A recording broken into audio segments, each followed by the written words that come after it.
इन दिनों सदगुरु का ईशा फाउंडेशन खूब सुर्खियों में है, लेकिन वजह क्या है जिसमें सुप्रीम कोर्ट को भी सुनवाई करनी पड़ी? अब जरा समझिए। पिछले कुछ दिनों से ईशा फाउंडेशन विवादों में है। एक याचिकाकर्ता ने फाउंडेशन पर एक गंभीर आरोप लगाया है।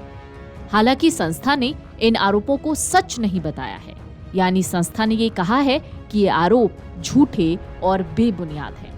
मगर मामला क्या है, आइए समझते हैं। तमिलनाडु एग्रीकल्चर यूनिवर्सिटी के एक रिटायर्ड प्रोफेसर एस कामराज ने आरोप लगाया है कि उनकी 2 बेटियां आश्रम में बंधक के रूप में रह रही हैं। प्रोफेसर कामराज ने अपनी याचिका हाई कोर्ट में दाखिल की। उनकी याचिका पर सुनवाई करते हुए कोर्ट ने ईशा फाउंडेशन के खिलाफ दर्ज मामलों की जानकारी मांगी। Justice SM. सुब्रमण्यम और जस्टिस वी. शिवगर्णम इस मामले की सुनवाई कर रहे थे। प्रोफेसर कामराज ने अपनी याचिका में आरोप लगाया है कि उनकी दोनों बेटियों को जबरदस्ती सन्यासी बना दिया गया। उनके अनुसार आश्रम में उनकी बेटियों को जिस तरह का खाना दिया जा रहा है उसमें कुछ मिलावट है और इस वजह से उन्होंने अपनी सोचने की शक्ति खो दी है। 59 साल के प्रोफेसर कामराज ने अपनी याचिका में कहा कि उनकी बेटी ने ग्रेट ब्रिटेन की यूनिवर्सिटी से पढ़ाई की।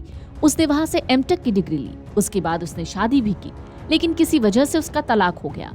तलाक के बाद मानसिक शांति के लिए उनकी बेटी ने ईशा फाउंडेशन 2008 में ज्वाइन किया। प्रोफेसर के मुताबिक उनकी छोटी बेटी भी बड़ी बहन के साथ योगा क्लासेस जाती थी। याचिका में कहा गया कि कुछ दिनों बाद उनकी बेटियों ने परिवार के सदस्यों से मुलाकात ही बंद कर दी। उन्होंने कहा उनकी बेटियों को कोर्ट में पेश किया जाए। हाई कोर्ट के आदेश पर प्रोफेसर की दोनों बेटियां पेश हुईं और उन्होंने कहा कि वो अपनी मर्जी से ईशा फाउंडेशन में रह रही हैं। ईशा फाउंडेशन के वकील ने भी पक्ष रखते हुए इसे दोहराया। फाउंडेशन ने यह भी कहा कि यहाँ पर किसी को भी जबरन नहीं रखा जाता।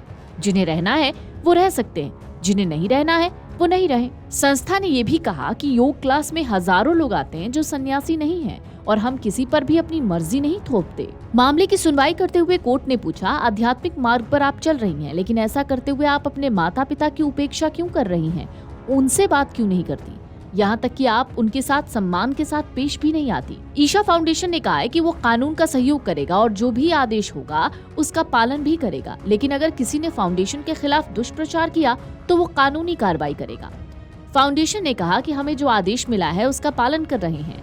पुलिस फाउंडेशन में रहने वाले हर एक व्यक्ति से एक अंडरटेकिंग प्राप्त कर रही है जिसमें लिखा है कि वो किसी दबाव में यहाँ पर नहीं है। इस रिपोर्ट के तैयार होने के बाद ये रिपोर्ट कोर्ट को पेश की जाएगी।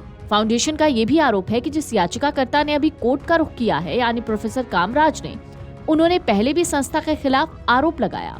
उन्होंने शमशान घाट को लेकर कुछ आरोप लगाए थे, लेकिन वो आरोप सही नहीं थे। आपको बता दें, ईशा फाउंडेशन के 300 से ज्यादा सेंटर पूरी दुनिया में फैले हुए हैं।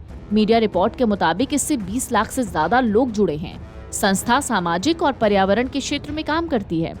संस्था का योग केंद्र तमिलनाडु के कोयम्बटूर में है। इस केंद्र में 112 फीट की शिव की बड़ी मूर्ति लगी हुई है।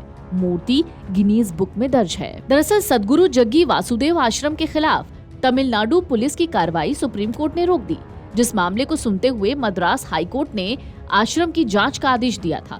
उसे सुप्रीम कोर्ट ने अपने पास ट्रांसफर कर लिया। सुप्रीम कोर्ट के जजों ने यह आदेश देने से पहले उन दोनों साधुओं से बात की जिन्हें जबरन आश्रम में रखने का आरोप लगाया गया था। दोनों ने इस आरोप को गलत बताया। बाद में मद्रास हाई कोर्ट ने इस पूरी संस्था की जांच के आदेश दिए।